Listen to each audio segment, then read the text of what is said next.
Bonjour, ici Cédric Copier et dans cette vidéo on va parler de comment persuader et convaincre un client de se faire accompagner.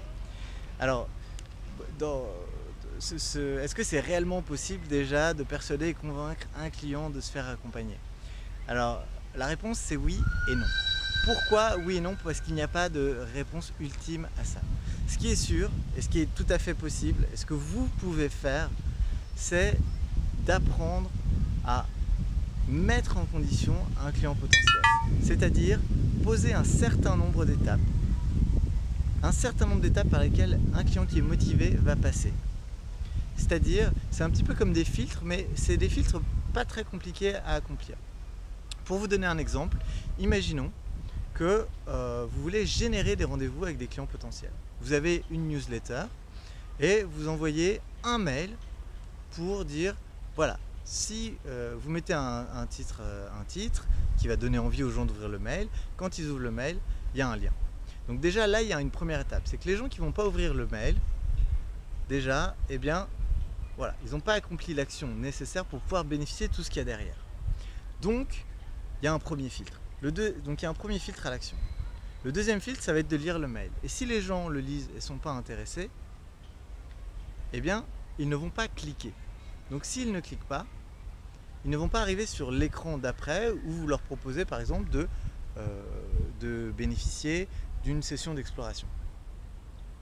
Donc, par contre, les gens qui auront cliqué sur le lien, eux auront déjà passé 2 étapes, sans même le savoir, c'est inconscient.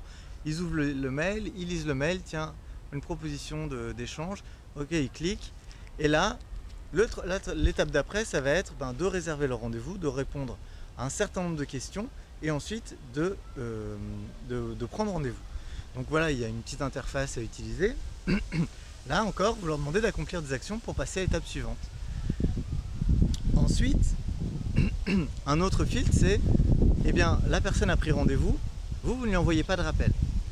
Est-ce que la personne va bien être à son rendez-vous? Est-ce qu'elle va avoir cliqué, est-ce qu'elle va avoir bien enregistré le rendez-vous et qu'elle vous appelle selon les instructions que vous avez données?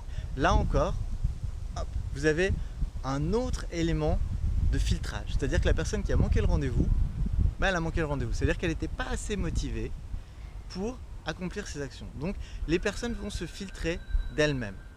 Et ensuite, la personne elle va vous appeler, vous allez avoir au téléphone, vous allez pouvoir lui poser un certain nombre de questions, ce que j'appelle un appel de tri, qui vous permet de savoir si ça a du sens d'aller plus loin avec cette personne ou pas. Si vous sentez que ça n'a pas de sens, vous répondez à ces questions. Si ça a du sens, vous lui proposez de prendre plus de temps pour explorer un peu plus sa problématique. Et donc voilà, c'est réellement comme ça qu'on aide un client qu'on convainc et qu'on persuade un client de se faire accompagner, c'est de le faire passer par un certain nombre d'étapes, conscientes ou inconscientes, mais en tout cas qui va accomplir et qui vont être des témoins de sa motivation. Parce que les gens, comme on dit, on reconnaît plus les gens par leurs actes que par leurs mots.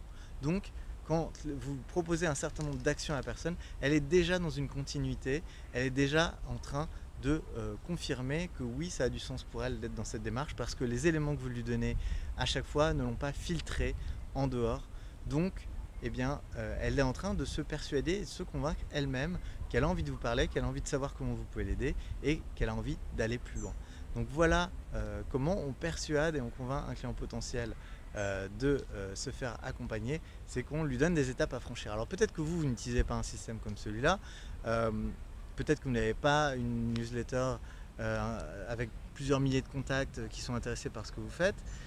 Si ce n'est pas le cas, je ne peux que vous recommander maintenant tout de suite de commencer à constituer votre pool de clients potentiels parce que c'est comme ça que vous allez créer un sentiment de communauté, un sentiment que vous communiquez, que vous avez vraiment à cœur d'aider vos clients potentiels et ce dans la durée, que ce n'est pas juste un éclair, vous vous êtes dit ah tiens ça vendrait bien de faire ça, non.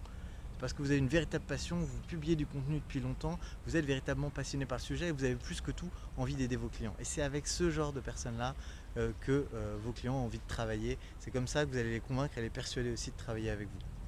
Donc si ce n'est pas ce format-là que vous utilisez, peut-être que vous pouvez utiliser autre chose. Peut-être que vous pouvez utiliser par exemple les 4 étapes d'une approche marketing efficace que je partage dans une des autres vidéos sur la chaîne du cabinet comme coach. Mais en tout cas, je vous invite à avoir votre